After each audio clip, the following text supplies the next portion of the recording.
Guys, top 3 midfielders in the world. You can't leave out Partey.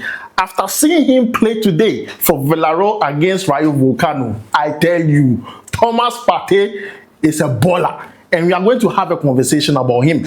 We're also going to talk about Kamaldeen Sulemana. Today he featured for Atalanta, and I'm going to talk to you about his performance. He scored a goal that was disallowed. We are going to talk about that and also talk about Jerome Opoku amongst many others. But before we jump into it, don't forget to like, subscribe, and also turn on notification. My name is Adam. You are watching SportsCornerGH. Quickly, let's jump into it and begin with Partey.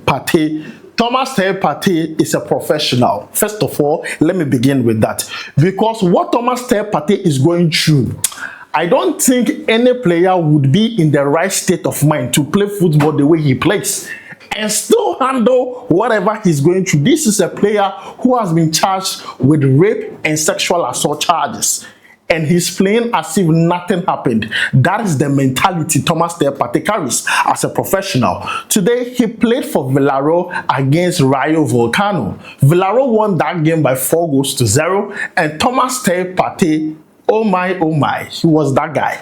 In that midfield, he controlled it. The general himself, the octopus. Partey, once again, top 3 midfielders in the world. You can't leave out his name. Today, he showed the reason why Villarreal bought him. He showed the reason why Villarreal gave their trust to him. Like today, he performed so well.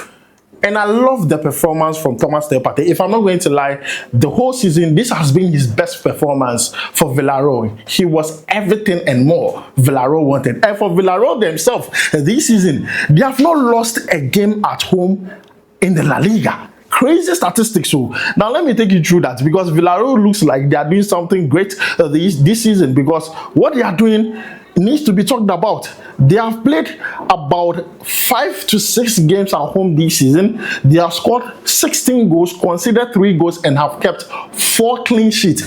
They have taken more points at home than any other team in the La Liga so far. Villarreal for you.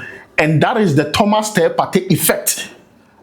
When Partey signed for Villarreal, I said this: Villarreal is a good team, but adding Partey makes them better.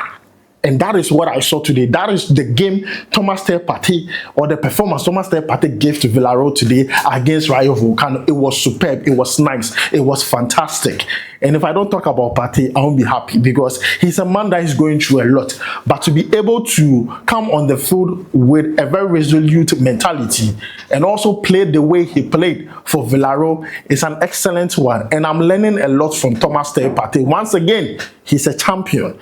And we just hope that he's being proven innocent through the court system. But then what is on the ground is his performance today for Villarreal was fantastic.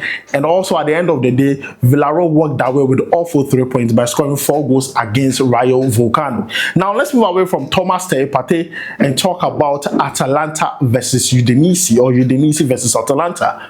Kamaldeen Sulemana, our own Kamaldeen, played in that game. He started in that game. In that game, at the end of the game, Udinese beat Atalanta by 1-0.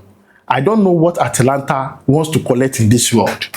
So they don't know that there are people who invest, they want to go and bet, they bet on Atalanta. Atalanta has been very poor quite of late. The last game they played, midweek, it was against AC Milan. It was draw. Before that game, they scattered the whole world. And right now, they are becoming a very dangerous team. When I say dangerous, not in a good way, but in a very bad way, especially for bet investors. Now, speaking about performances, Kamaldeen Sulemana today scored a goal for Atalanta, but it was ruled offside. It was disallowed.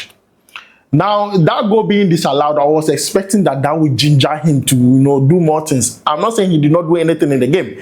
He performed extremely well. The kind of football he played today, amazing. But once again, football is a team sport, not an individual sport. So Kamaldeen Sulemana scored a brilliant goal, a beautiful goal, but it was just disallowed. But afterwards, Atalanta themselves, what did they do next? Also, Udinese have a very good goalkeeper, Maduka Okoye of Nigeria. who has been making saves upon saves upon saves after he returned from his betting ban. It's like he looks like a renewed man. And this guy, no one makes saves more than him in that Italian Serie A ever since he returned. So it was a very difficult game for Atalanta, but for the Atalanta we know from last two seasons, they should be winning this game. So what happened? Not even a single goal for Atalanta. They lost that game by 1-0. But only solace you can take from this as a Ghanaian is that Kamaldeen Sulemana, first of all, had game minutes. 2, played very well in that game. For me, those are the 2 important things for me in that game, and I just walk away with that with a bit of happiness. Now I want us to talk about his rating in that game very, very quickly. I'm doing that on my phone. So Kamaldeen Sulemana was not bad, as I said. So I want us just to look at his rating very, very quickly in that game. Now, in that game, Kamaldeen Sulemana was rated 6.1. Now, he did not play the full, 90 minutes. He played only 59 minutes, closely to 60 minutes. Let's approximate it to 60 minutes in that game. And he was rated 6.1. He was not bad. If you follow numbers, you get it wrong. He was not bad in the game, especially in that first half. He was excellent. Just rather unfortunate they lost this game. And I felt like he should have remained a bit more, let's say 65 to 70th minute. He could have been a dangerous player for Atalanta. But then everything happens for a reason. Yes, everything happens for a reason. They lost that game, but then let me know your thoughts about it down below in the comments. Now, let's move away from that and talk about Jerome Opoku. Now, Jerome Opoku plays for Başakşehir in Turkey. Now, this is a report concerning the player. Now, it says Jerome Opoku is fine following a worrying head injury sustained in Friday's 1-0 win for Başakşehir versus Kayserispor. He was subbed out in the 22nd minute after feeling dizziness. He is currently undergoing standard protocols before being allowed to go home. Now, this is a game that happened between Başakşehir and Kayserispor in the Turkish league. Now, they won that game, but then Jerome Opoku was involved in a head collision. You understand? It's head. You understand? It crashed. And normally, when things like that happened, referees take it very serious. But this was a player who was not able to continue the game. Now, because he was not able to continue the game, medical assistance and everything need to be done, because head injury is very serious in football. Now, he played only 22 minutes in that game and was substituted out. Now he has been checked, he's fine. But then further medical assessment will be held. Per other reports, further medical assessment will be held concerning the player to see if he will be okay before he's being sent to. Now, this news is coming in, like, when I want to really assess this. This is a player for Ghana who has been earning call-up on the regular.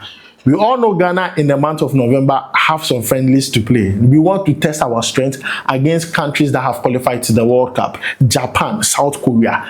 So if this is a player that we want to see in the national team, or we want to see in the squad list go to the World Cup, then we need to test his strength against, those countries in those friendlies. Now, what has happened to him? If he's been checked and it's a major injury, he might not be able to feature for Ghana.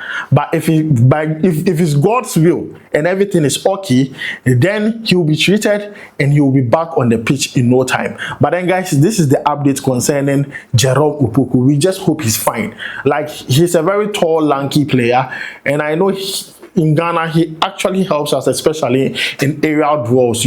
As a defender, when those crosses come in, you need a player with a bit of height to do all of those things. But then, guys, this is the update that has to do with these few players. We'll make sure to bring you more live here. So please make sure to like, subscribe, and also turn on notification. We'll make sure to bring you all the updates concerning more players and also football live here. My name is Adam. I'll make sure to see you in the next one. Charlie, we go bye.